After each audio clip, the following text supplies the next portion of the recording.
club between Man United and Brentford.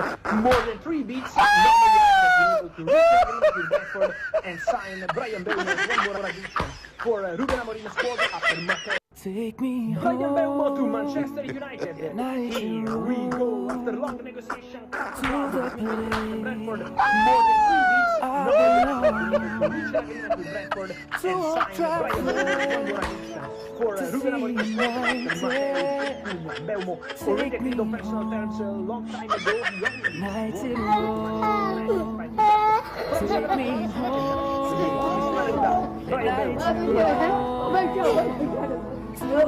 Brian Belmo to Manchester United. Here we go. After long negotiation, club to club between Man United and Brentford, more than 3 beats. Now Man United has been able to reach an agreement with Brentford and sign Brian Belmo as one more addition. Brian Belmo to Manchester United.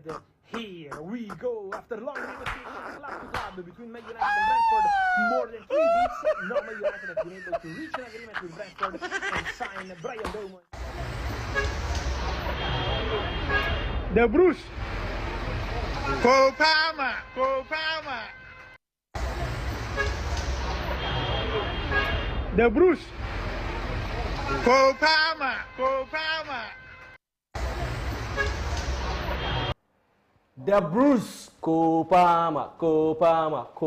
Welcome to another exciting edition of Sports World on ABC News Ghana with me, James OHENBA. It's that time of the day where we digest and delve deep into sporting issues in Ghana and around the world. Today I'll not be doing this alone. The usual suspect here, EUGENE OFORI, SOTTIE, will join me to delve deep into the issues. We'll be looking at the aftermath of the Black Queens campaign in the WAFCON. Remember, they won bronze where they beat South Africa on penalties. They are back in Ghana. A lot of things have happened. They've gone to meet the president. They went to parliament. A lot of things have been said about their campaign, from training to how they prepared to the tournament and how they fared. We'll be delving deep into those matters. And then, before that, we'll do some transfer issues. A lot of things are happening in the transfer market. Luis Diaz has joined Bayern Munich. There are a lot of rumors too. João Felix finally has decided to join Al Nassr in Saudi Arabia, and Victor Osimhen tonight he has flown to Turkey from Germany to sign that official deal with Galatasaray. So remember, the show is an interactive one, so you can call in when we open the phone lines and also send in your comments when you put the numbers on your screen. And area take, today is a special edition and it's on the Black Queens. Just stay tuned for that particular one. Then for celebrity pick, we have an interesting conversation coming up with one of the members of parliament. It's an interesting conversation, so just stay tuned. We go for a breather. When we come back, the show continues. But remember, this show is brought to you by Betway Ghana, and Betway is saying that they are sharing about 9 million Ghana cedis. All you need to do is to log into betway.com.gh. Just bet on any sport or any casino game. They'll give you a scratch card. From there, you just have to scratch, win, and just go on. We go for every time. When we come back, we delve deep into talking points.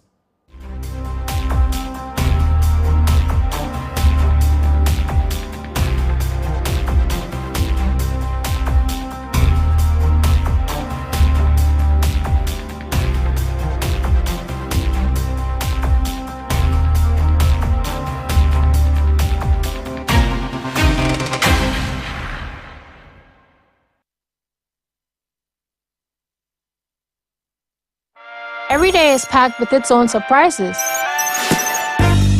You never know which thrill is around the corner. Feel good. Feel good. Or how it will play out. There's a sense of excitement. Did our plane just stop? Another cash out. That adds a little magic to my everyday. Feels like a party tonight.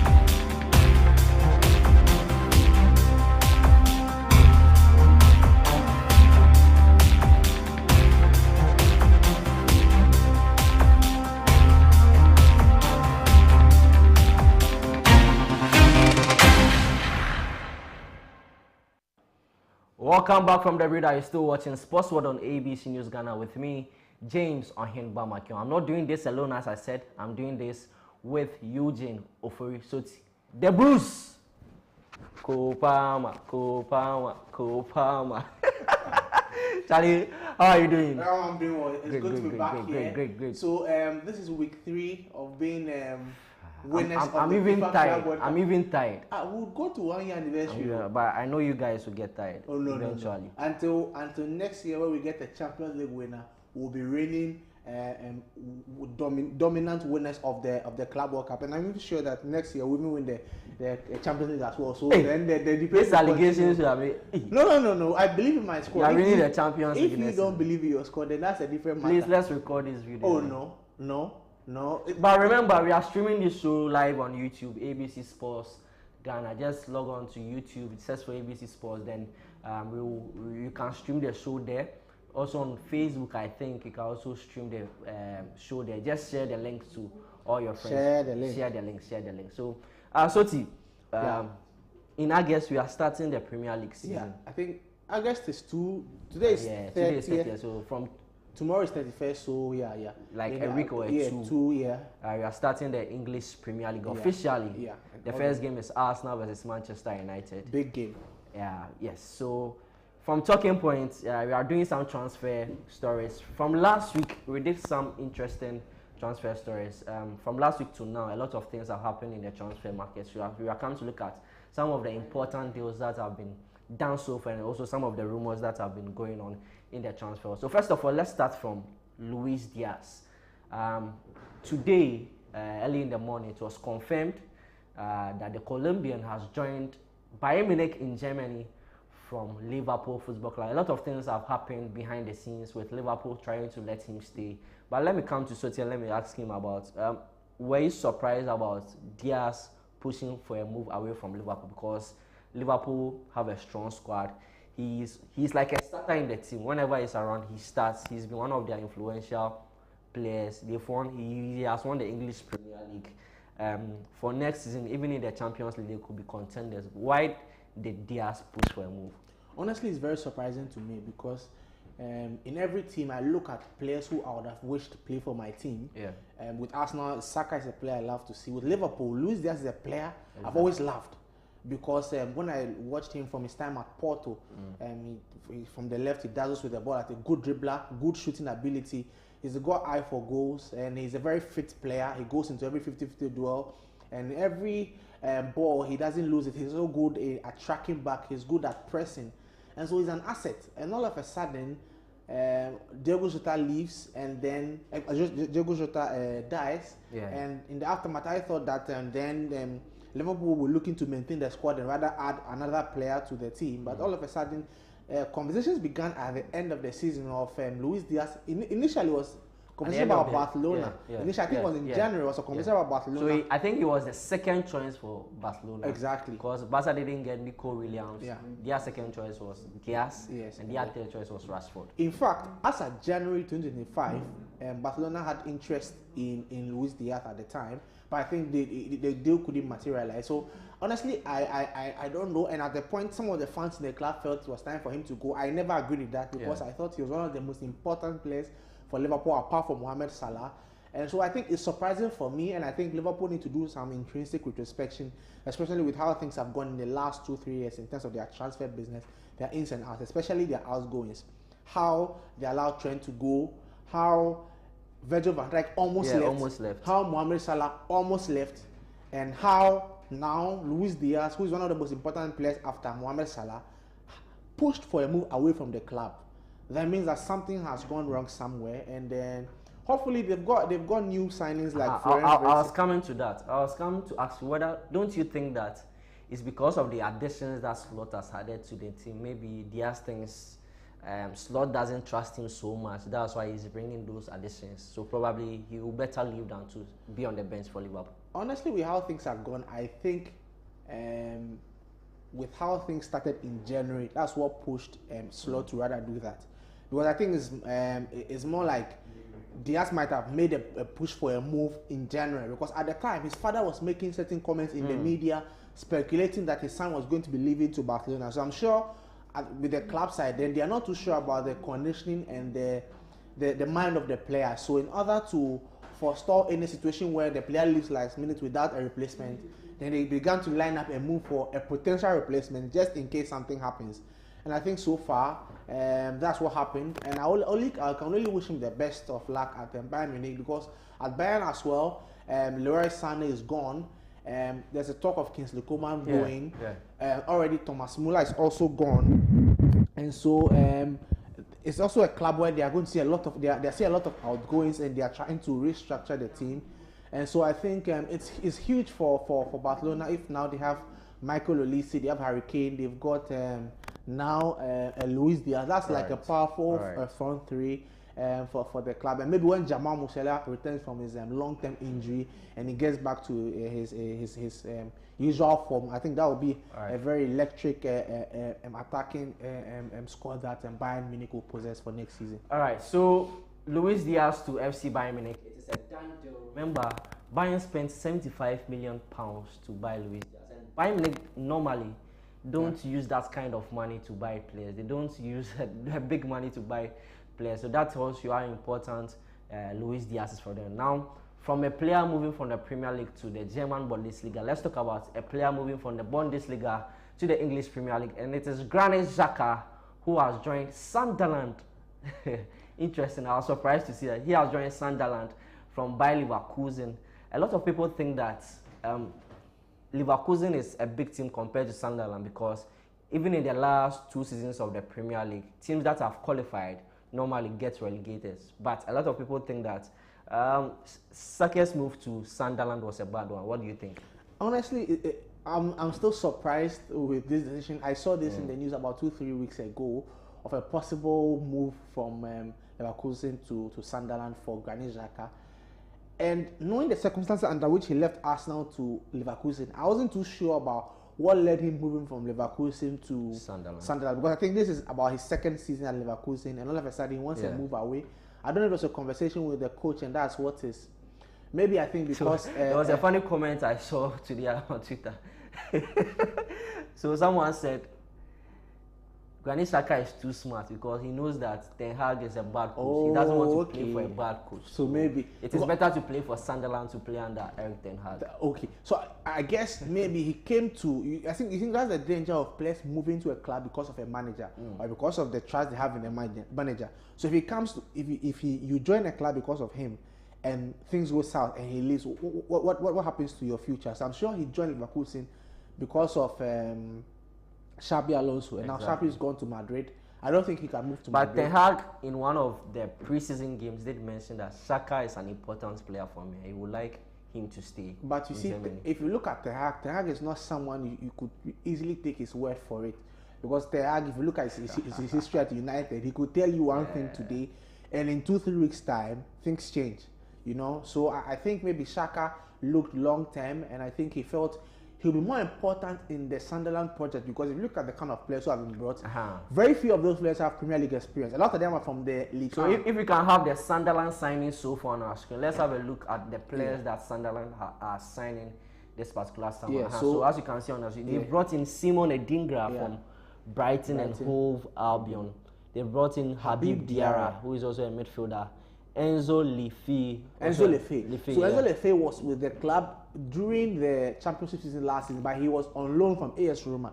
So they've now made that move permanent. So Enzo Lefebvre is permanent. Okay. Then for Ghanaian fans, if you remember, Salis. No. So if you check the name there, Renildo Mandava. Okay. Remember that time when Richard Ofori's hand touched the ball, and at the AFCON where we exited. The guy who scored the second goal, this is him, Renildo Mandava. He plays for Mozambique. He's the first Mozambican player to play in the La Liga, the first Mozambican player to play in the English Premier League as well. So he's a history maker for the club. He's moving from Atletico Madrid, then Noah Sadiki, and then Chemsdeen Talbi. He's also from the Belgian Pro League. I watched him a lot of games last season. He's also Moroccan. Then there's Granit Xhaka. And you see, if you look at a lot of the players are midfielders. And in terms of experience, Granit Xhaka is the most experienced player there, so it will be very important for them.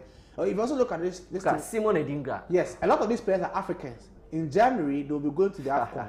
And so it means that they will need a lot of stability and experience. And that's where a player like Granit Xhaka, he's widely regarded as a leader, as a very forceful character. I'm only hoping that he leads the players with experience and he doesn't dampen their spirit, because he's a very forceful character. Sometimes his managing of his egos and how to communicate his ideas to his teammates sometimes is quite problematic. I think that for that attitude about him we are talking about, I think he will tone down, because at Arsenal the reason he had that because he felt that they had the players to compete, and at some point the players were not giving their best. At Leverkusen, we didn't hear so much of. But let me tell you one thing. There's a possibility that at Leverkusen, if you take out Joshua Kimmich from the Bundesliga for last season, if you look at the stats, the next player to create, to at least to give more passes in the third half of the field is Granit Xhaka. If you take out Joshua Kimmich, again in the Leverkusen thing, the next person to create more chances, apart from Florian Wirtz, is Granit Xhaka. If you take the Leverkusen team last season, the player to play more shots on target was Xhaka.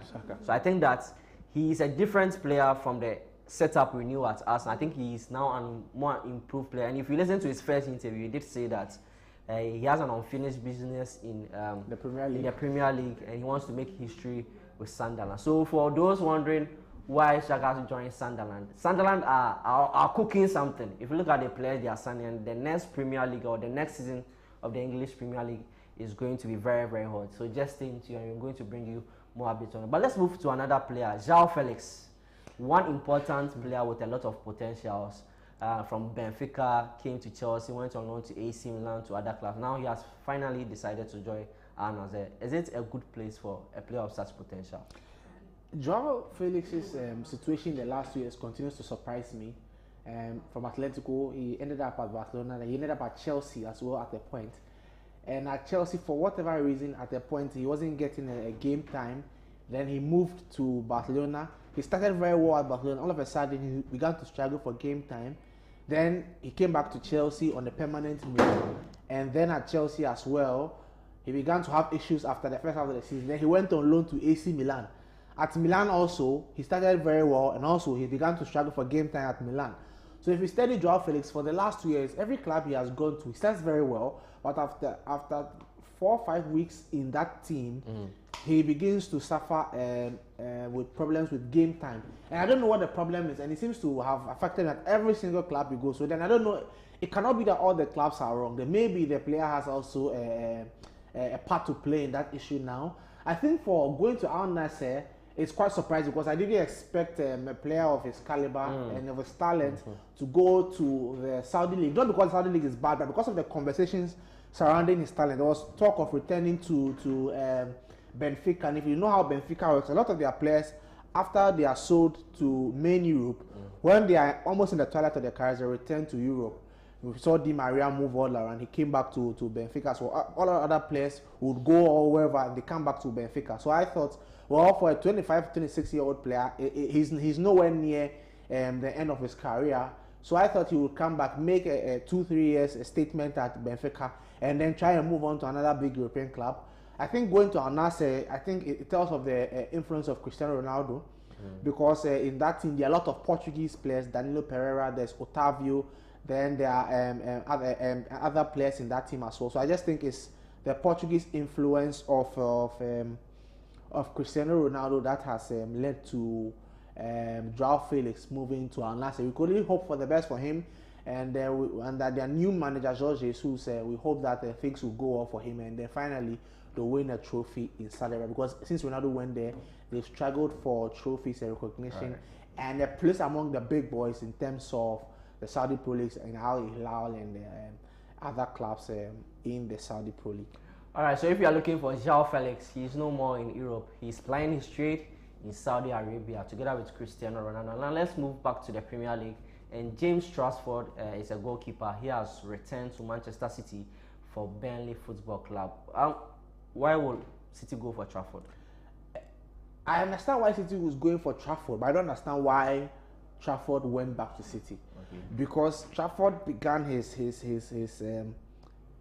football career in the City Academy, but obviously at the time with the project by Sheikh Mansour, it meant they would buy a lot of goalkeepers. So people like the guy from Claudio Bravo came from Barcelona. Then Ederson came. And then there was a goalkeeper like Joe Hart and all of things. So it meant that a homegrown goalkeeper would not stand a chance. So if you realize, over the last few years, a lot of the City academy players have had chances abroad or away from the main team. So Jadon Sancho, Cole Palmer, Lucas Imecha, Jamie Bino Gittins. A lot of these players have moved away from the club, and James Trafford was one of those players. He went away to several clubs, ended up at Burnley as well in the Championship, and later on in the Premier League as well. A very good goalkeeper. I see him in the like of Nick Pope, tall, commanding figure, very good shot stopper, good with the ball at his feet sometimes. So I was surprised why he chose City, because already there's the main goalkeeper in Ederson Moraes. Then there's already Ortega. They've also gone back to bring the goalkeeper from Chelsea, Marcus Bettinelli. And then there's a conversation about James Trafford here. I know the conversation is whether in the contract he has been guaranteed game time, or maybe for Pep now. Scott Carson is not there again. Scott is gone, but you see the trajectory or the development stage where James Trafford is at now. He should be at a Premier League club where he's playing consistently. And he's a goalkeeper. I think even if he left the Premier League and went to the Bundesliga, he would have started at a lot of these clubs. He could have gone to a cool Augsburg and then play consistently, you see. So I think, all in all, I don't get this whole conversation about James Trafford going back to City unless he's been guaranteed that he's going to be the number one. Or because of a lot of competitions, and there's a Premier League, there's the Champions League, there's the FA Cup, there's the Carabao Cup, maybe he's been guaranteed some games. And I'm sure maybe in his mind, after performing 1 or 2 times on the big stage, he might take a move to another club where he'll be guaranteed a number one spot. Remember, for goalkeepers, it's quite difficult getting number one spot, and when you get it, you would love to maintain it. So honestly, I'm surprised. I think maybe behind the scenes, when the season starts, we begin to understand why this deal happened and the modalities and how it will take effect. Okay, now let's move on to another goalkeeper. Aaron Ramsdale, former goalkeeper of Arsenal, went on loan, obviously left Arsenal. Now he's going to Newcastle United. What are Newcastle looking at? Another surprising move there, because just like Trafford, Ramsdale was the number one. When he left Bournemouth and came to Arsenal, he deposed the goalkeeper at the time, which was Ben Leno, and then he became the number one at the club. Thereafter, when Mikel Arteta brought David Raya to the club, then he was deposed from his throne, and then he left the club to Southampton. Southampton have been relegated to the Championship, and then he's looking away from to a move there. But the problem is that he's going to a Newcastle who already have a Nick Pope, who is a very good goalkeeper, and they also had Martin Dubravka as well. And so it's quite surprising to me how you would have 2 of England's prospects who are very good goalkeepers. Apart from, if you take out the Everton goalkeeper, Jordan Pickford, one of the next best goalkeepers in terms of English goalkeepers. Aaron Ramsdale is one, and Nick Pope is the other. So I don't know how, under which circumstances, that they would make both keepers be in the same team. So that's a surprising move for me. I don't know what he was told and in terms of game time and what else. I think there's a conversation about Champions League, but in my mind, if you have a Nick Pope who is not injury prone, then I don't see what this Aaron Ramsdale conversation comes in. So it will be interesting to see how that happens. Because for me, for the player, I think it's a good move for the player. He has been an Arsenal player before. Apart from Arsenal, all the teams that he sent them to relegation: Bournemouth, Sheffield United.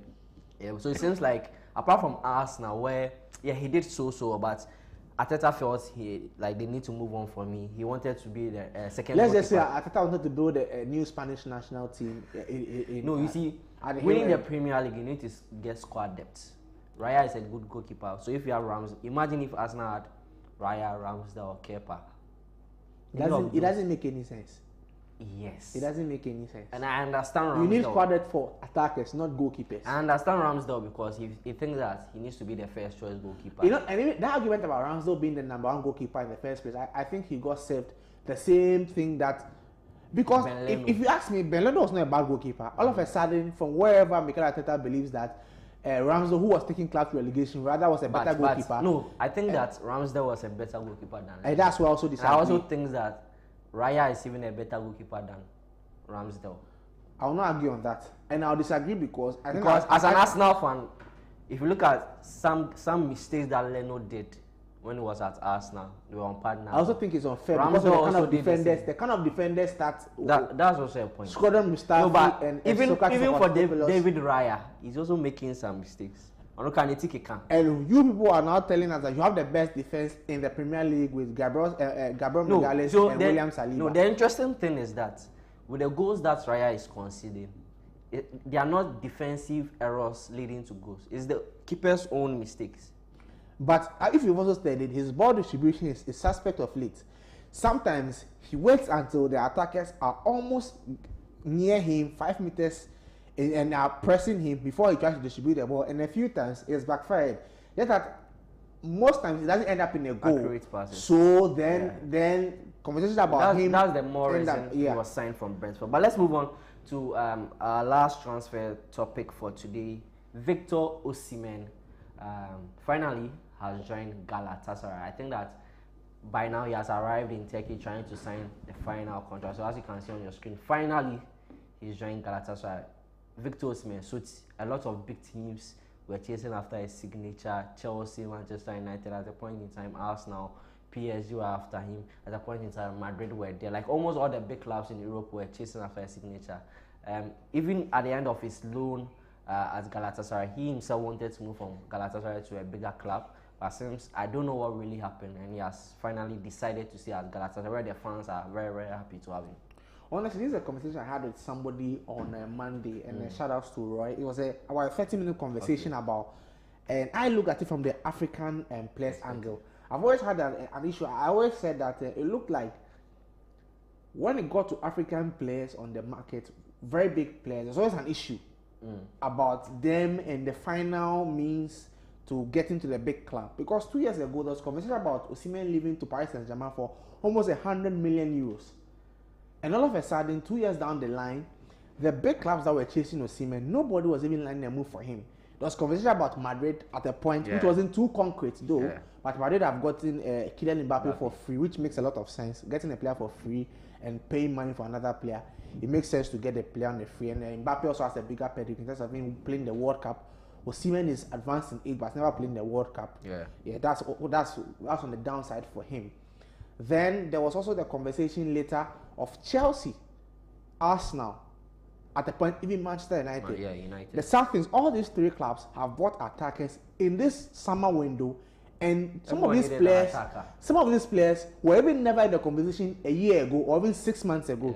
Chelsea bought Joao Pedro just about a month ago. 6 months ago. If you mentioned Joao Pedro to Chelsea, you told the Chelsea fan he wouldn't agree with this. He wouldn't agree with this. There was never a conversation about Joao Pedro. Liam Delap from Ipswich, who was just relegated. No Chelsea fan 3 months ago would have agreed to this. But within the last 2 months, Chelsea have gone for Liam Delap and Joao Pedro over Victor Osimhen. Then United have gone in for Matheus Cunha and Brian Mbeumo over Victor Osimhen. Arsenal have gone in for Victor Gyökeres over Osimhen. So what's really happening for him? I think it's the agents that's the issue. And I think his wages. I think his wages. So I think his wages were on the high, and I think with African players, the clubs in Europe are quite hesitant in terms of giving players hefty monies and relying on them, because particularly there will be the AFCON in January. Your commitments, there will be World Cup qualifiers. You go and play. The pitches are not good, so there are times where if a big club is relying on such an African player and things go wrong, it's in trouble. Remember what happened with Aurelio De Laurentiis complaining about his Napoli players, Osimhen and Zambo Anguissa leaving the club in January and going to the AFCON. My only challenge with Osimhen was that I think he was lenient with Aurelio De Laurentiis. Looking at how the club valued him, how the club treated him, I think that he should have done some delay tactics. So he should have gone on a loan again for one more season. Then he lets his contract run out. Then he makes sure that Napoli don't get a single euro from his fee. So that as vindictive as Aurelio De Laurentiis is, he gets to see the end of his actions. But I don't think that's fair, because just like how you said, 2 years ago or even a year ago, PSG were after him. It was almost a done deal. Yeah. But if you read about the story and you ask insiders, it's more about his agents. Yeah. At that period, the Saudi clubs were also chasing him. In fact, so about 3 months ago, he had his agents wanted more money because he felt that the Saudi clubs could offer more money than what PSG were offering.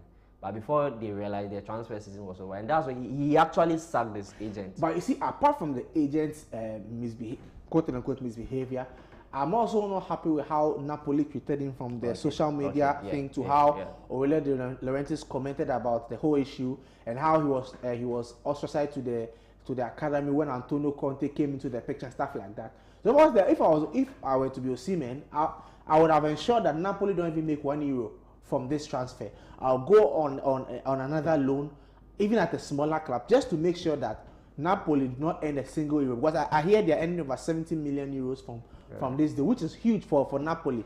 Because to sell Osimhen for that amount of money, that's big. And then for Galatasaray, I think that's huge. If you study the Galatasaray model over the last 10 years, what they do is that they go into their market, look for very big players who are on the fringes of their clubs. So at the time they brought DJ Drogba from Chelsea, brought Wesley Sneijder from Inter Milan, they brought other players. Recently they brought in Lucas Torreira and other players, all in a bid to bring all this experienced players from Europe, build a solid team for the next 2 years, and try and make a claim for Champions League football, at least quarterfinal, semi-final. And so I hope that there's also conversation about other African players as well, which later on, a few weeks time, we'll have a conversation about. But all the best to Osimhen, and we hope that he will lead the club in this time in the Champions League, and they will move further in the Champions League and move at least to the quarterfinal, semi-final stage.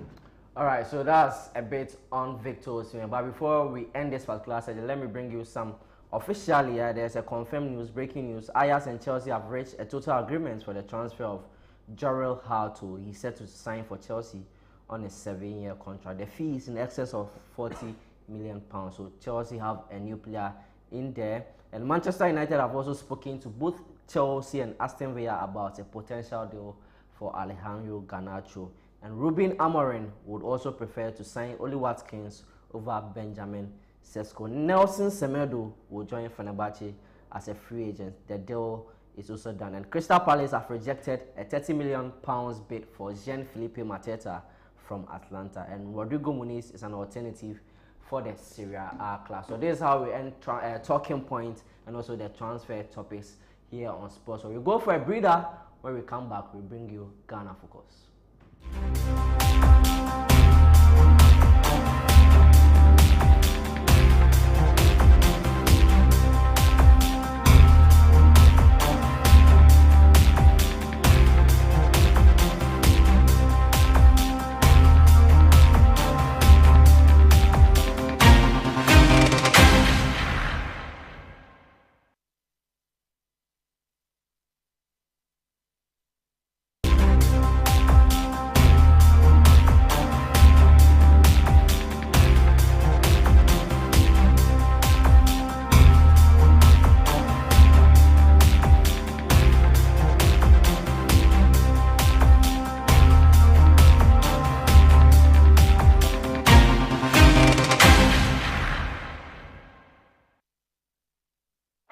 Every day is packed with its own surprises.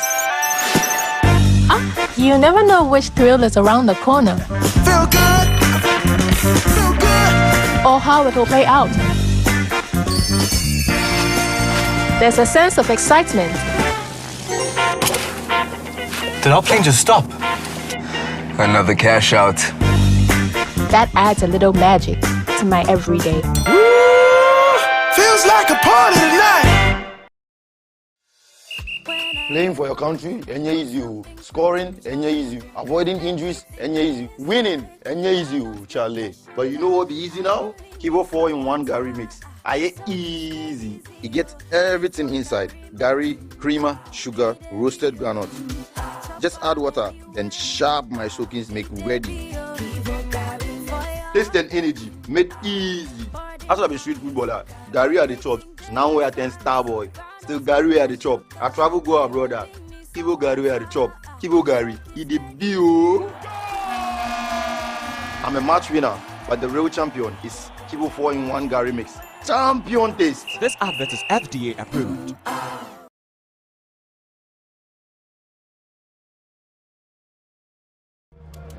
Mini Ojo from the connection man. The OPBR meso too. Come. Mix patch up the shabu sukanka. Kukawi. See what kiosk number 22. That's all shop brajo. Oh, that's so too. So yes. Mommy, you show our unya so well. Hello. You show our uko boots. See what last stop. That's all your Sister Rose. Hold up. Sister Rose, Miss no customer be. So to no mommy. Also, unya shows bad. See what circle. Boys me. Nyanya walk up. You killer. Sound. Bro, I the info from 6 p.m. Shut. Let's so too.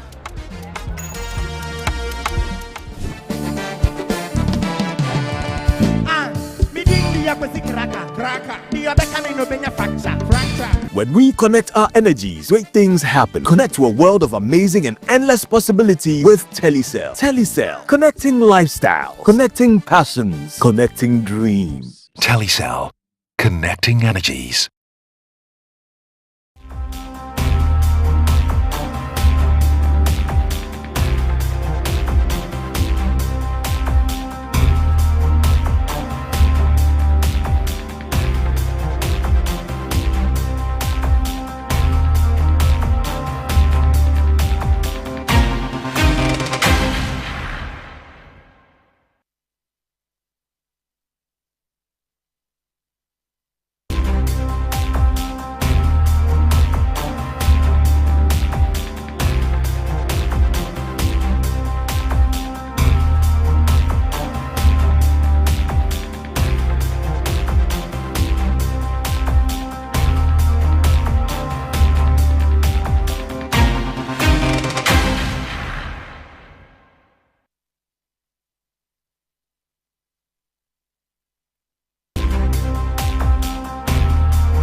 Welcome back from the breeder. You're still watching Sports World on ABC News Ghana with me, James MCKEOWN. I'm doing this with EUGENE OFORI. Now it's time for Ghana Focus, and the Black Queens of Ghana are in town from Morocco, where they won the bronze medal in the Women Africa Cup of Nations. Remember, they beat South Africa in the third place on penalty shootout to win that particular one. They arrived in Ghana on Monday, so if you can have that particular video on our screens. But then a lot of it have been happening. Yeah, so this is when they were at Parliament. I'm talking about the arrival of the Black Queens players at the airport when they arrived officially in Ghana. But let me come to Sottie and let's have some conversations that went on. Sottie, you were at the airport that day. Yeah. How was the reception and everything? Oh well, so I saw the announcement late on Sunday evening around 10 p.m. that the Black Queens will be arriving at 4:30, and that was quite surprising to me. But I managed to make my way to the airport around 6 a.m. and just as I got there, the team came out. So what happened was that they came in batches. So the first batch had a lot of the players.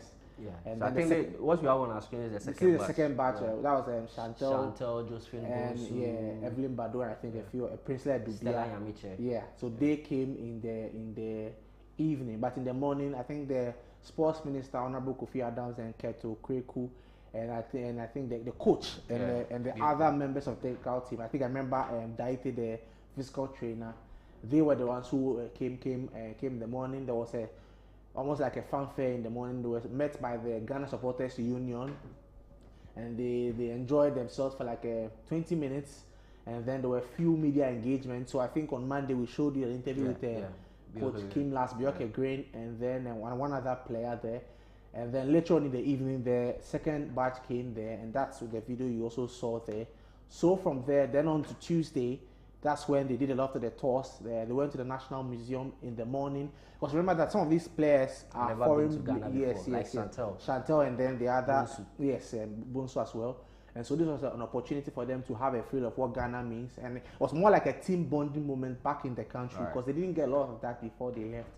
And then after that, they then made their way to the Parliament, where they were received by the Speaker, and then the Honorable Minister for Youth and Sports and MP for Boem, Kofi Adams, made a statement on the floor of Parliament, presented a statement recognizing their hard work and dedication. Right. So if the Kofi Adams video is ready, we can have it, where he was speaking about how the Black Queens have done so well, and by dint of their hard work and everything, they try to get the bronze, and that the government is ready to support the Black Queens in terms of financial issues. And so if you can have that particular video, Kofi Adams, Minister for Sports and Recreation.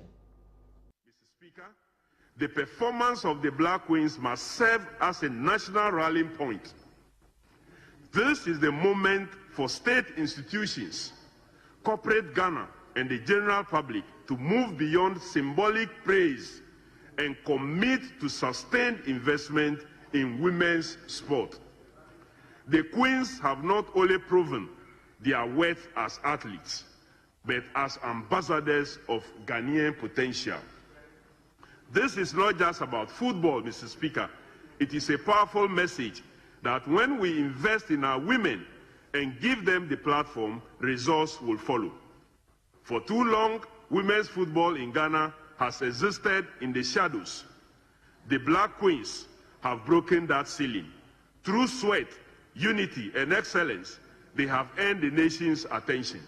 Mr. Speaker, the Ministry of Sports and Recreation remains committed to enhancing the welfare, training conditions, and development pathways for all national teams, including the Black Queens.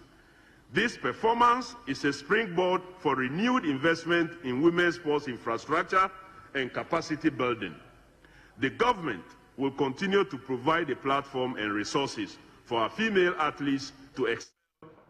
So that was the Minister for Sports and Recreation, Kofi Adams, speaking on the floor of Parliament after the Black Queens came in. He made mention about making investments for women football. Now the question was, did the government really invest in this current Black Queens team whilst they were going on tournament? So you know, as usual with politicians, every occasion is a time for politicking. So after this statement generated a lot of controversies here and then. As usual, the minority will try to bask into the moment and have their way. Remember that a few weeks ago, the Honorable Vincent Assefa, who is the ranking member on the Youth and Sports Committee, who is more like the shadow sports minister on the MPP side, made a few statements about the investments in the past that helped to bring the Black Queens to where they were. Mustafa Yusuf. In fact, yesterday, Mustafa Yusuf made the same statement again, and then the minority leader, the Honorable Alexander Penyomakin, also reiterated the earlier statement by the Honorable Vincent Assefa. Then after I spoke to the Honorable Assefa, where he also again emphasized the point that he believed that whatever we are seeing today is as a result of the long-term investment in terms of infrastructural development. So his point was that for the home-based players in the country, they play on a lot of the women Premier League teams play on AstroTurfs, which his government built a lot. Exactly. So every moment is a period of politicking for these politicians. So then we saw the minority side donate 100,000 cedis to the players live on TV. We'll come to that particular video, but before we move on to Afeon Markin trying it on the floor of Parliament, announcing that they will donate 100,000 Ghana cedis to the Black Queens players. See, when the ladies were going on the tournament, we also saw what's happening in this country. Their preparations were poor. They got to Morocco, and in their training camp, they camped at Bleslemani. Yeah. And when they had to move to their camp in Zouali, where they played their first game against South Africa, could you believe that the girls had to go on bus for 9 hours? But 9 hours, but for the Blasters, they would have put them on a plane. Here to Cote d'Ivoire, they took a plane. Exactly. So why do we give those? When they were going, we never had, apart from the sports minister giving them good luck when they were going to the tournament. We never had good luck from the president. We never had good luck from the vice president, the Ministry of Gender. We never had anyone talking about them. When we were going to the tournament itself, they were being owed per diems and winning bonuses. The first match, by the first game, they were not paid those monies. The second game, they were not paid. It was the third game that they saw that if we don't pay these girls money, we are going to be dumped out of the tournament. They paid them, and Ghana went on to win 4-1. So is it that if they had paid them earlier, they would have won the first 2 games? No, because there were rumors that before the tournament started, there were rumors at the camp that the players wanted to boycott training. Oh, okay. Yeah, it came out. So that was when they went to meet the ambassador from Morocco. Who promised them? Who promised that they will definitely pay, and yes, they paid before that game against Tanzania. So you see, let's move on to the floor of Parliament, and let's have a listen to what the minority caucus in Parliament did. Mr. Speaker, the minister asked for evidence. It's here. We don't just talk, we act. Mr. Speaker, 1, 2, 3, 4, 5.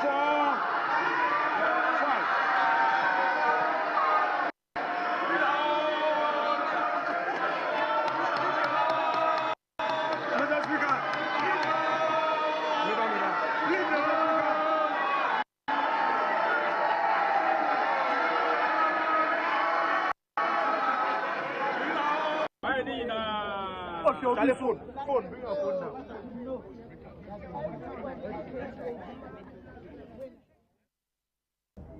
All right, so that was all happened on the floor of Parliament. A minority decided to give the players $100,000 for winning a bronze medal in the WAFCON.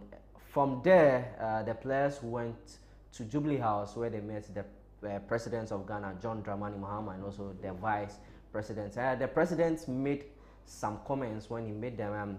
He promised to put together a sports development fund so that when the national team or any national team are going on an assignment, there's no need that you've not been paid our finance, so that fund will cater for all of those. He also mentioned that he has spoken to the Minister of Interior, Muntaka Mubarak, that they should recruit a lot of sportsmen and women to the security services so that we're able to participate when it comes to national team collapse. Let's have that particular video, then I'll come to Sottie for his comments.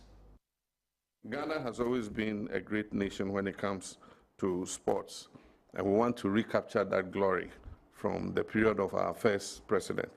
But we can't do that without infrastructure. And so as part of the Big Push program, we've agreed that all the regions that don't have stadia will build modern sports stadia so that young talents can go there and train and be able to play and do the best that they can to nurture their talents. We also are going to equip some of the schools around the country as sports schools.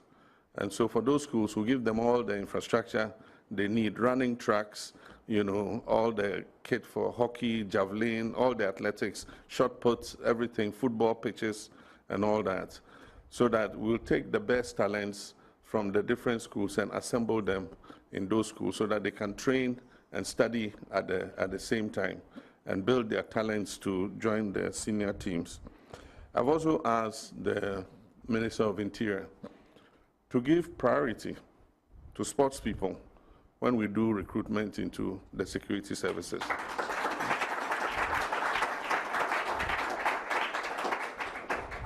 Because in the past, when we brought sports people into the security services, it gave them the opportunity and the equipment and the facilities to train and improve themselves. And so even after the children finish the senior high school, we bring them into the security services, into police, immigration, prisons, fire service, and all that.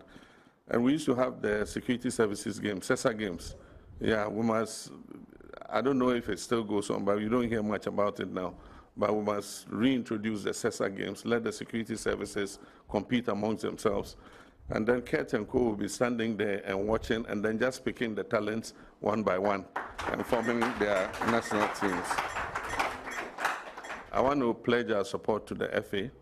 We'll do everything we can to support you in the work you're doing.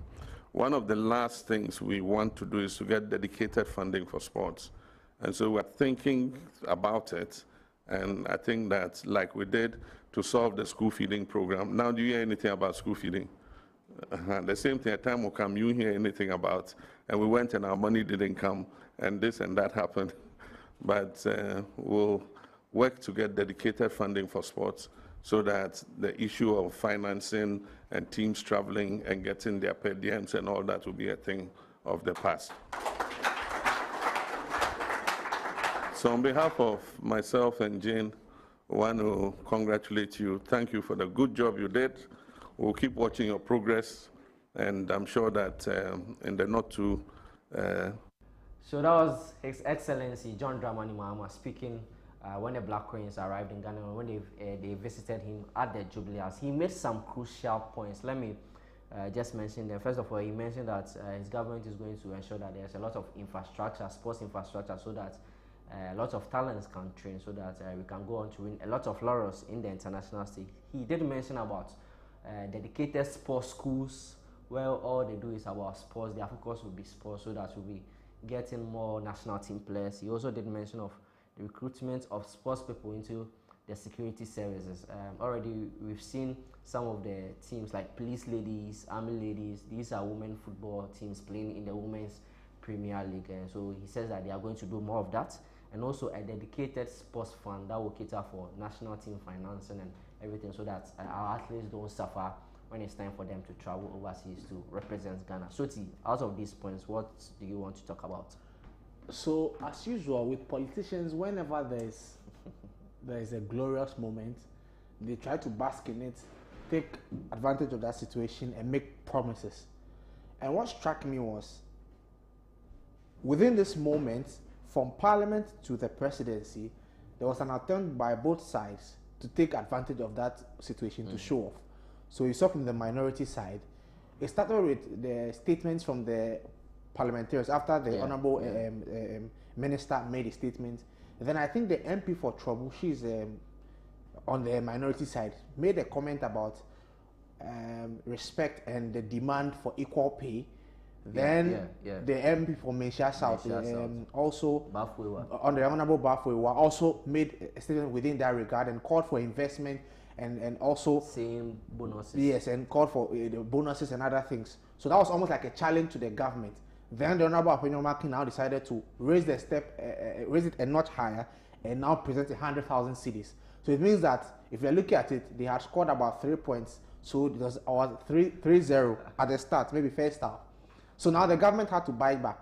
So then the minister had to take a second chance, and now his way of coming back was to then announce to the floor that they were making plans to reintroduce the sports fund agenda. So I guess that was where they came from, because as a government, you cannot be seen to be making promises just like that. Even though as for the minority, it's easier for them to just present the money at hand. So from there, I spoke to the chairman of the Youth and Sports Committee, Honorable Ernest Harry Nogbe, and he also explained to me in the details what they meant by the sports fund and other things. Then he explained that they will be going to the presidency, where the president will give to them an undisclosed amount of money. Yeah, so let's put it on record that the president gave the Queens an undisclosed amount of money. Remember, the minority gave them 100,000 Ghana, but for the money from the president, it was an undisclosed. Then after the undisclosed amount of money, they went to from the presidency. Now they came in the evening. They had a dinner with the vice president, and attendance was the Honorable Samuel Kosan Pofo and other big politicians. I saw the Honorable Ebenezer Okletitelabi, the Deputy Interior Minister, was present for a while. I saw the Honorable Mutawakilu also around, and I saw Amaprat and other big people there. Then the former skipper of the Black Stars, Andrew Didiayu, also made his presence known, and he made a speech to the players as well. And thereafter, the president of the GFA, Ketu Kweku, explained to them that they will iron out their issues today in terms of monetary payments. And so I guess from today, we will now ascertain whether the payments have been done, other things have been done so far. So from the government, I think they presented their money behind the scenes, and their way of countering the minority was to make the point that they're trying to establish a sports fund to regulate the monetary payments that are made to our various national teams, so that we don't do a few of these voluntary donations. But it's important to know that if you check in the Sports Act, there's a conversation about donations to the national teams and how it should be reverted to the ministry and the sports authority. But in this country, there's a spirit of the law and there's a letter of the law, And then there are also emotional sentiments. When you don't honor your part of the social contract, then you don't have the moral right to demand that the law works. So I think that's also another challenge there. But hopefully things work out for the Black Queens. And I think most importantly for them is the fact that after where they've gotten to, the task is going to be more difficult. So I think the GFA and the ministry have to help them by giving them a lot of big game friendlies to help them build a squad for the next year to qualify for the AFCON, qualify for the last 4, and then make it to the World Cup. All right, so we hope that whatever the president said will be put in place, so that they are very good points, very good initiatives, and if they are put in place, I think that it will help the nation as well, also the Black Queens. On that note, it's time for area take, and this time around we spoke to members of parliament when the Black Queens arrived in parliament. Remember, area take is brought to you by Betway Ghana, and they are saying that they are sharing 9 million Ghana cedis. All you need to do is to log on to betway.com.gh, just bet on any sports or any casino game. From there, it's just scratch and win. They are giving you away more money, more flights, and more spins to give you the opportunity to win more money. So let's go for area take.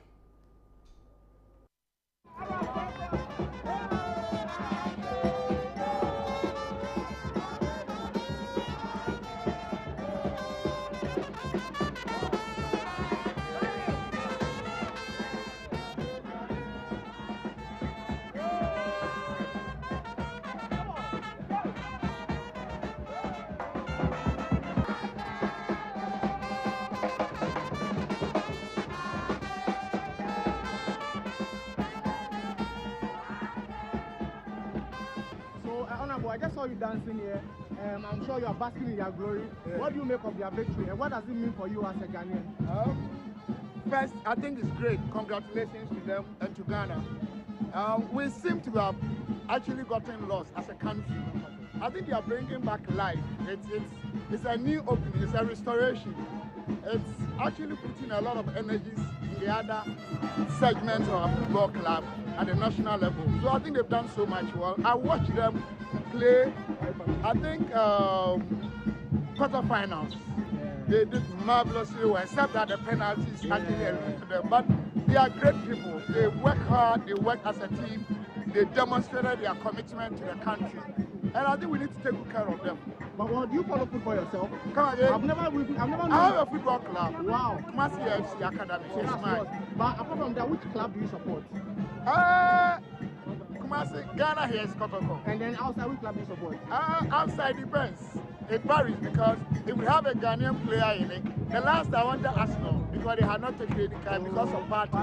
I was Chelsea because of ACN, and I really like Marino. So now there's Kudus in Spurs, and then the other players. Definitely I'll go to Spurs. So you will I'll do my ass. Well, what do you have to say? You are here to receive a national recognition from Parliament. What's your words as a member of the SC? No, it's important for the ladies, it's important for the girls. You know, they've worked for this through us. And I'm pretty sure that when we do certain things, motivate them so next time they do better than what we did. Well, let me know why you're me. Ayoko Pelimane, Abomade Samina, you are a client, no. Ne Kebalas Sports or the Maluahi. O say, they can't sports, Mengano, Wahani Samina, Sepomo, Ke Aluaya, my name is I call him a say no, into sports, no, you dear, one encourage you. A training in Newa, I can mount my peer, Chairman of the sports committee. What's your overall view on the performance of the Black Queens at the just ended Women's AFCON in Morocco? Well, thank you very much. The Black Queens made us proud. They have done a yeoman job. They performed creditably, splendid. At the beginning, we were all scared because of how they started. But at the end of the day, they were able to stand tall and then get to the semi-final and came home with bronze. I may say that they did well. In spite of all the challenges that they faced, before even going to Morocco, they were able to stand tall and then, against all odds, were able to come home with bronze, which we are very much happy. And as a Ghanaian, I'm so much happy about their performance.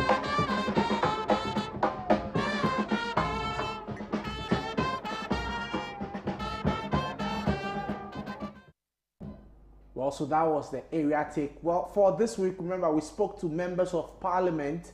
We changed it, not your regular people on the street. We went to parliament and spoke to parliamentarians on what they made of the performance of the Black Queens. So first of all, we spoke to the member of parliament for Nshai, so the Honorable Dr. Stephen Amma, also former Deputy Finance Minister. He's also, usually you see him speaking vociferously on matters of finance, but we saw him now speaking on the Black Queens. Then we spoke to Fred Achampon. He wanted to be an MP, he couldn't get that, but he's a member of the GFA's executive committee, Fred Achampon there. Then we also spoke to the Parliament's majority first deputy chief whip. She's the Honorable Comfort Doyo Kujo. She's the member of Parliament for Ada. Then we finally spoke to the chairman of Parliament's Youth and Sports Committee, who also doubles as the member of Parliament for Ashaman constituency. He's now Dr. Ernest Henry Nogbe. So these are the members of Parliament we spoke to on Area Take there. Remember that this show is also with you and we are for you. So the phone lines have been open. You could share your thoughts with us. And the phone numbers will be on the screen, so you could call us and share your thoughts on whatever we've discussed so far, the Black Queens and then the transfer window as well. And whilst we wait for your calls, we would head to the next segment, the Betway Oddboard, where we'll present to you a few matches and where you could bet and share the codes with your friends, fans, and followers, and you can earn 4% of that wager. So the next segment is Betway Oddboard, and we'll present to you the code on the screen, and then we'll mention the code aloud for you, and then you could also bet. So if it's ready, Betway Oddboard is up next, and then so we've got a slip for you, a lot of friendly matches. Sporting Braga of Portugal is against Levski Sofia. We've hidden that one for you. Maccabi Haifa of Israel versus Torpedo Zodino. We've predicted a Maccabi Haifa win. Jagiellonia Bialystok versus FK Novi Pazar. That's blank. What bets can do. Teams that we don't even St. Louis City versus Aston Villa. We predict a Villa win away from home. And then Seoul versus Barcelona. That's also blank. And so the code for you is 21FB554C. I repeat, the code is 21FB554C. Once again, remember that the phone lines are active, but once we're waiting for your calls, we'll still give you the code 21FB554C. Once again, 21FB554C. 21FB554C. Well, do you have a caller on the line? Well, whilst we wait for our callers and the prospective callers, let's still give you the code again. 21FB554C. 21FB554C. Yeah, so before we receive some callers, you can call in to share your comments, your views and opinion about the show. Let's go back to talking points. And people are arguing about which team currently in the APL has the best attack. If you can have that graphic on our screen, which team currently has the best attack in the English Premier League? So if I can go through the list of the clubs. So let's first of all look at Liverpool Football Club. We will definitely have that on our screen. So talking points, best attack. Mohamed Salah for Liverpool, Florian Wirtz. They have Florian Wirtz. They have Cody Gakpo. They have Luis Diaz. Oh, sorry. So Diaz has left. They have Federico Chiesa, who could also leave. We have Darwin Núñez and Hugo Ekitike in there. For us now, there is Bukayo Saka, Victor Gyökeres has joined them. Kai Havertz, Leandro Trossard, Gabriel Martinelli, Ethan Nwaneri, Noni Madueke, and Gabriel Jesus. Then for Manchester City, there is Erling Haaland, Omar Mamouche, Phil Foden, Savinho, Ryan Cherki, Jeremy Doku, and Jack Grealish.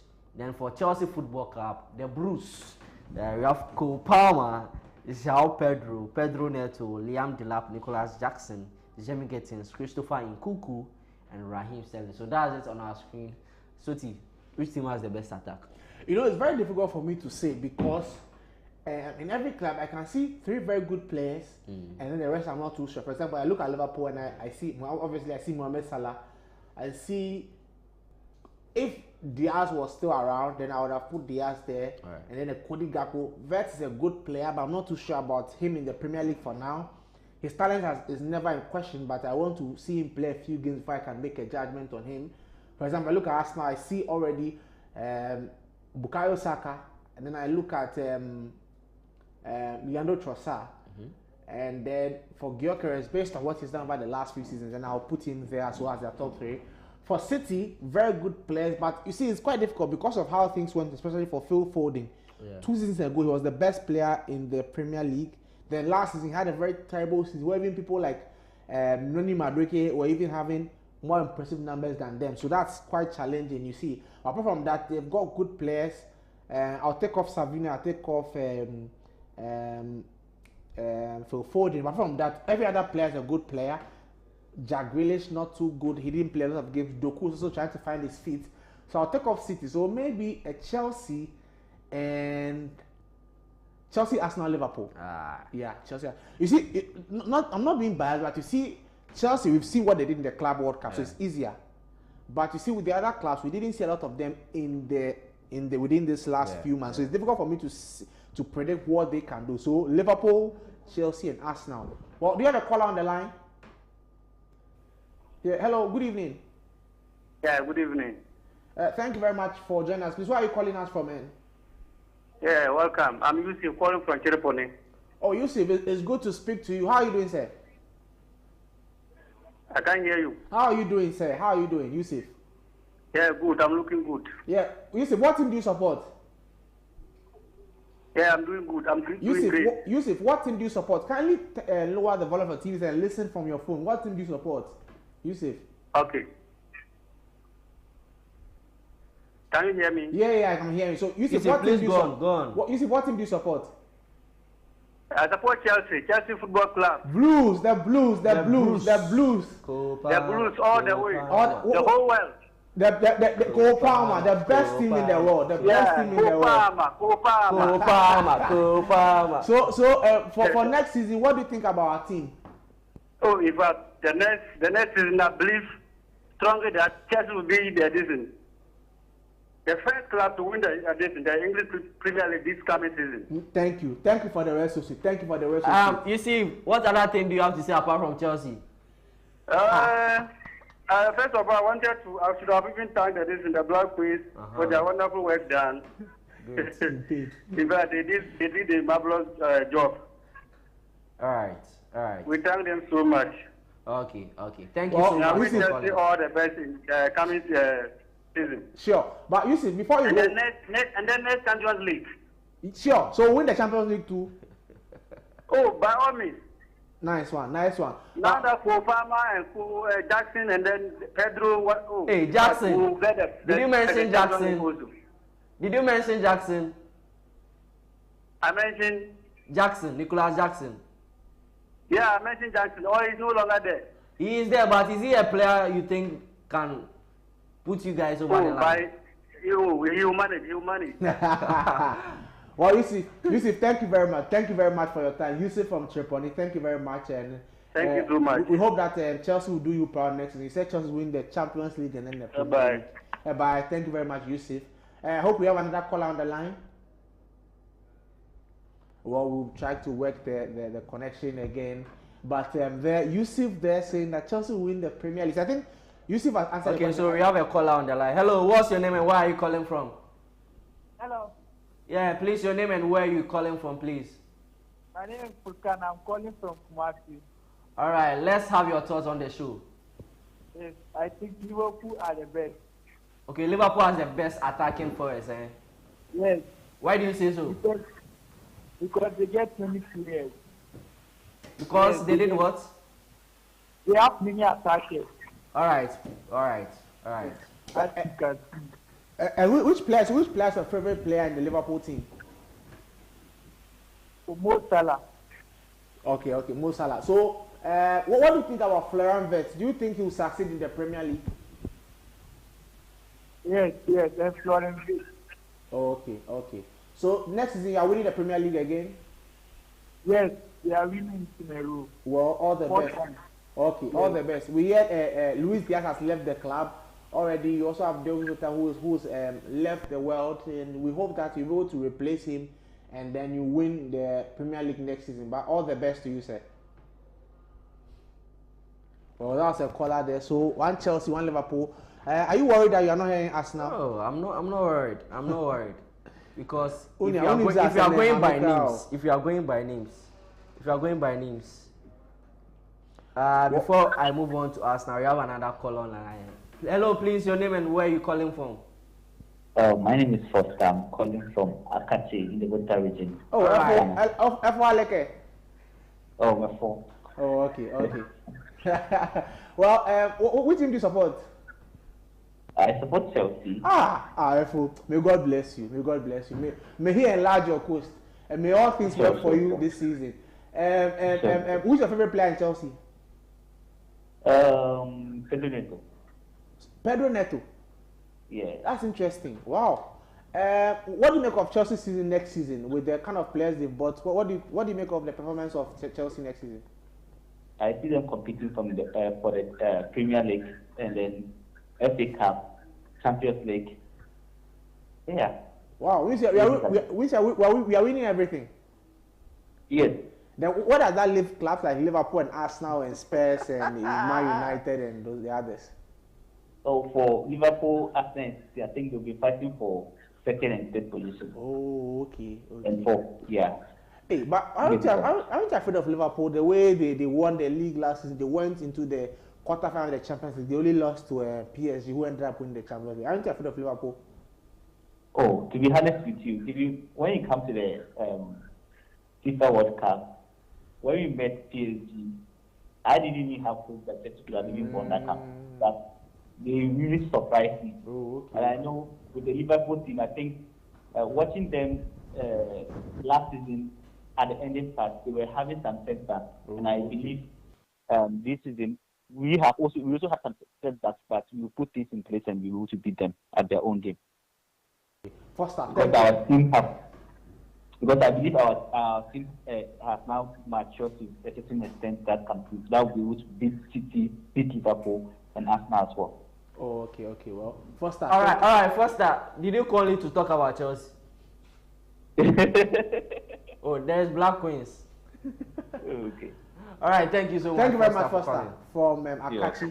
Well, so we've got a caller from Akachi, a caller from Kumasi, a caller from Tireponi. Well, it means we are almost everywhere in the country. Well, thank you very much, all our callers. We wish to take a few more calls, 1 or 2 more calls. Well, we've got another caller on the line. Hello, good evening. Welcome to the program. Hello, good evening. Evening. Yeah, please, your name and where you're calling from. My name is Ebenezer. I'm calling from Asamankese. Ebenezer from Asamankese. Please, your thoughts on the show. Evening. Yeah, Ebenezer, what's your thoughts on the show? What team do you support? Chelsea Nakubama. The Bruce. Thank you for the rest so sweet. Thank you for the rest so sweet. Next season, what trophies are we winning? Hello. Oh well. Brunei. Well, we seem to have lost the callers.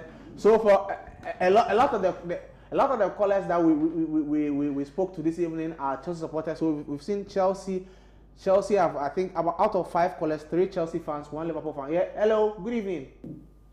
Good evening. Please, your name and where you're calling from. Hello. Good evening. Yeah. Good evening, sir. Your name and where you're calling from. I'm calling from Atipoku in the Eastern region. Please, you're calling from Atimpoku? In the Eastern region. Oh, okay. Your thoughts on the show tonight? Well, my team is Chelsea. God bless you. The Blues of England. Thank you for the rest of the who are the Blues of Spain? Thank you for the rest of the the best team in the world. Thank you for the rest of the who are the Blues of Spain? You said the Blues Forgetting. He's a disappointed Arsenal fan. Let's talk from Atimpoku. Next season, what do you think Chelsea is winning? Oh, we are winning everything. We pray that our team will be very okay so that we can win the Champions League, the EPL, the Carabao Cup, the FA Cup, and everything. Thank you for the rest so sweet. Which player are you looking forward to next season? Oh, my favorite player in Chelsea now is Kopama. Kopama. Thank you. Kopama Neto and this guy. Esteban Williams. Esteban, that's interesting. So you have belief in him that he will come in and then he will get straight to work. Yeah. He's going to do the work. For Brazil players in Chelsea, there, you know from David Ramirez, William, yeah. And the rest. So we are hoping that he will be able to do the job. Wow, thank you very much. Join us all the way from Atipoku. We hope to speak to you. We there here. The season will start in the next 2 weeks. Oh, skip If Chelsea loses a game on this show, you will lose your first match. You will lose to United. On this show now, United on we are done. You will lose to United. Whenever say Highland. You are playing at the Emirates or at Old Trafford. And for baby. No, you will lose to United. You will lose to United. So if you have another caller, please. If you have another caller, we can have. All right. So hello, where are you calling from, and please your name. Hello. Hello, sir. Chairman, good evening. This is Babako Legba. Babako Legba. Yeah. What's the meaning of the name? Breku, calling from Breku. Please lower your TV set and let's have a nice conversation. Please let's have your comments and also your thoughts on the show. Hey, you guys are doing very well. Thank you, boss. Thank you for that. But hey, Arsenal is winning. Oh, okay. So, Baba, you are the first Arsenal. You are the first Please. on the show. Baba, look at this. Can you do that at your home? Do that. Put the phone down and do it. Girl chorus. Thank you, Baba. Baba, continue. It will end in tears. Please let me talk to Baba. Baba, continue. And the star boy will perform. Saka. Bukayo. I thought Madueke is your star boy. Saka. What of Madueke? Hello. Yeah. What of Madueke? You know. Oh, network. Yeah. No. Talk. I'm listening. Baba, he will perform. You know, he's a fantastic player. Yeah. They don't know how to use players. That's why. He's a fantastic player. Just that he was in the wrong team. Yes. Thankfully, he's now in London. He's now in London to learn proper soccer. Beautiful football. Baba, please talk about Victor Gyökeres. How many goals is he scoring? You know, we don't want to put pressure on him. Thank you. Hey, but trust me, he will score more than 20 goals. More than 20 goals. He will score more than 20 goals. More than 20. We are winning the golden ball trophy. You see you. Charlie, Baba, thank you. Baba, do something for me. Just log on to betway.com.gh, bet on any sports, and we are going to win exciting prizes there. I hear. Sharp. Arsenal. Baba, I can only wish you all the best for next season when Nodi Madueke begins to do his things again. Well, so that was Baba. It was journalists from where? We have another caller on the line. Hello, please. Your name and where you are calling from? I'm calling from Techiman. Techiman. Please, what's your name? I'm Kenneth. Kenneth, let's have your thoughts on the show. Oh, Kenneth. Yes. We are praying that the league begins very soon. Very soon. For Chelsea to I shouldn't have said it. Thank you for the rest so sweet. Thank you for the rest so sweet. Anyway, when will EPL start? I think a few weeks time. I think the next 2 weeks. Next 2 weeks. Exactly. The precise date. We'll get it for you before we end the show. Let me just check it. We'll get it for you before we end the show. Just continue to watch the show. We'll get the start date for you before the show ends. Okay. But let's have your comments about what you wanted to say. But what I'm saying is that Chelsea will win them the best. You know, currently we are the world champions, so you must all respect us and adore us as well. All right. So the Premier League starts on the 15th of August. Yeah. 15th of August. Okay, yeah, thank you, sir. Yeah. All right. Kenneth, thank you so much for calling us on Sports World, and he's our last caller. But our producer says let's pick a last caller on the show. Hello, your name and where you are calling from. Okay, we've lost that particular caller, so that's how we end Sports World today. It's been an exciting one. Well, I just received a message from someone. He didn't send his name, but he says here Arsenal. So he believes that Arsenal would be winning the league next season. So all the best to you, the Gunners, and we hope that things go off for it. Noni Madueke and the others. All right, so since you had more Chelsea callers on the show, just end the show for us. Well, we are about to end the show. Thank you very much for supporting us. But just as we end the show, we'll bring you Celebrity Pick. So as we wrap up, we bring you the conversations on Celebrity Pick. We spoke to the Member of Parliament for the Ekuapem South constituency. She's Laurentia Jiwonu. She's an Arsenal fan with a connection to Tottenham Hotspur. She's a friend to Kevin Danso, the Australian international with Ghanaian roots. She spoke about her commitments to talent identification in her constituency and also her support for Arsenal next season. So enjoy about 10 minutes of our conversation with the MP for Ekuapem South, the Honorable Laurentia Jiwonu. Thank you very much for choosing Sports on ABC. I'm EUGENE SOTTIE. I did a show with James MCKEOWN. Until next week, bye-bye. Take care of yourself. Bruce. So we've got the interview up next on Celebrity Pick.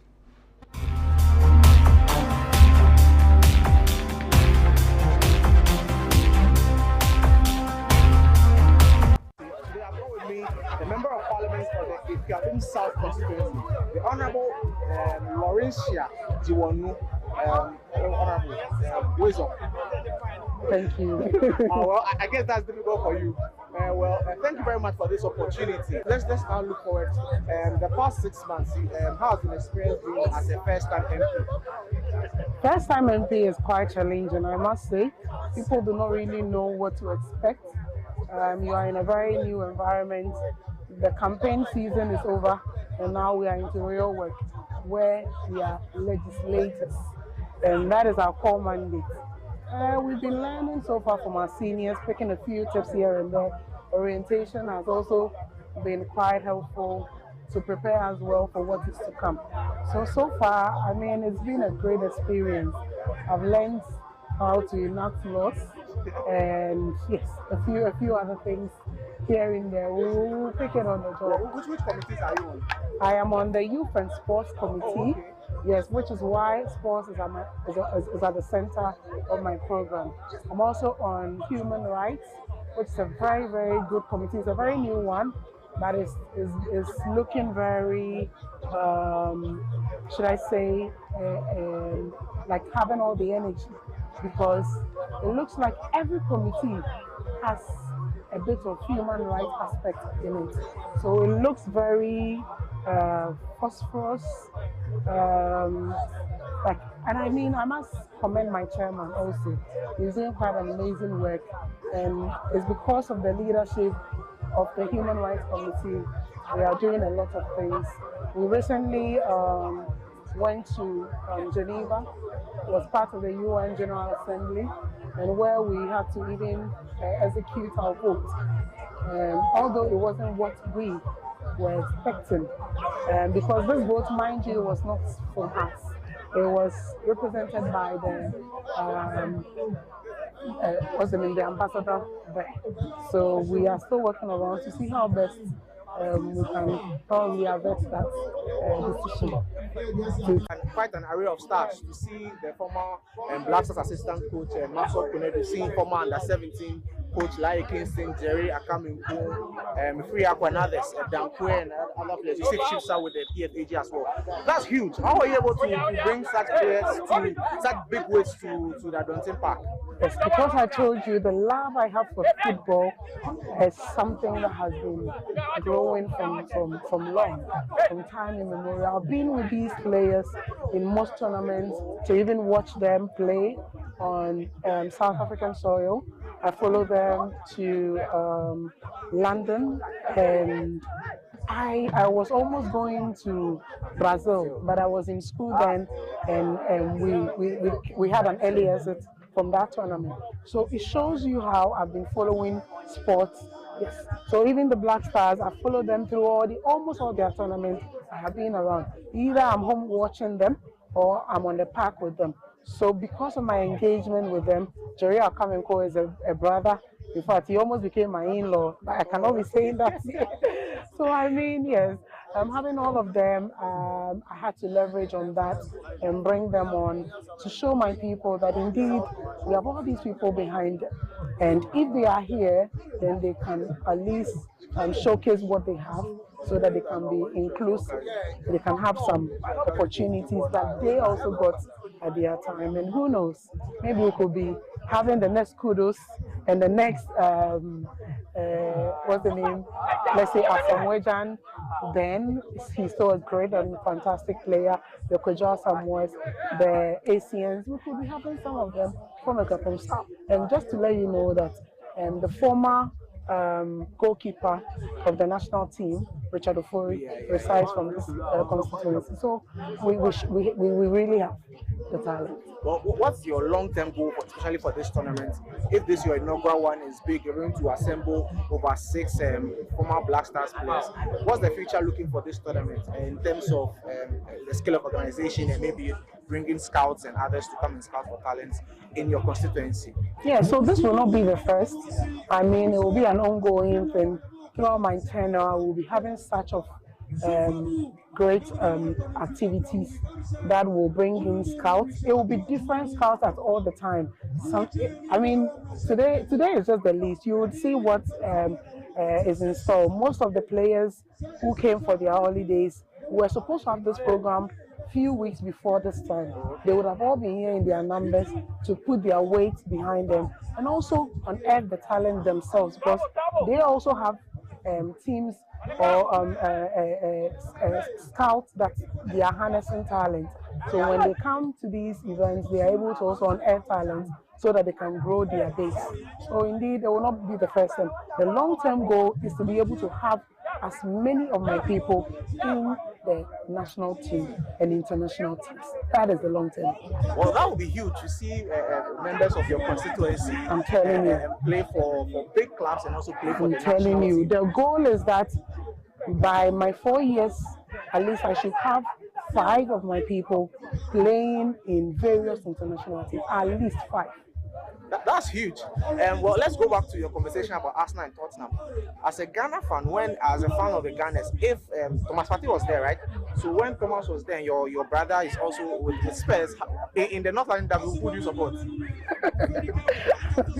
I will leave this question and answer it some other day, because my love for them, for both of them, is great, and I cannot share on those days. So on those days, I mean, I just leave it. Whoever wins. Kudos. Well, yeah, markets that lies ahead of them. I mean, the future looks great. So for the 4 years, they should expect nothing but development, improvement. I mean, himself to the whole years. Well, thank you very much, Honorable Laurentia, for this opportunity. And we hope to meet you another time and speak after the tournament to see how this has gone and further plans for yourself. Thank you very much. Thank you very much for having me.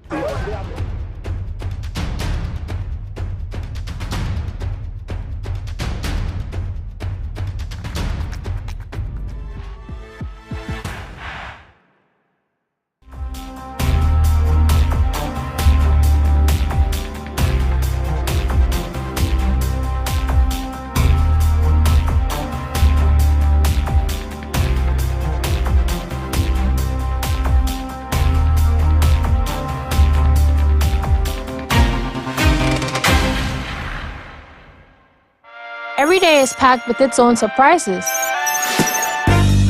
You never know which thrill is around the corner. Feel good. Feel good. Or how it will play out.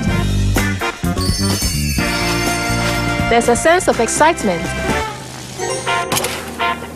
Did our plane just stop? Another cash out.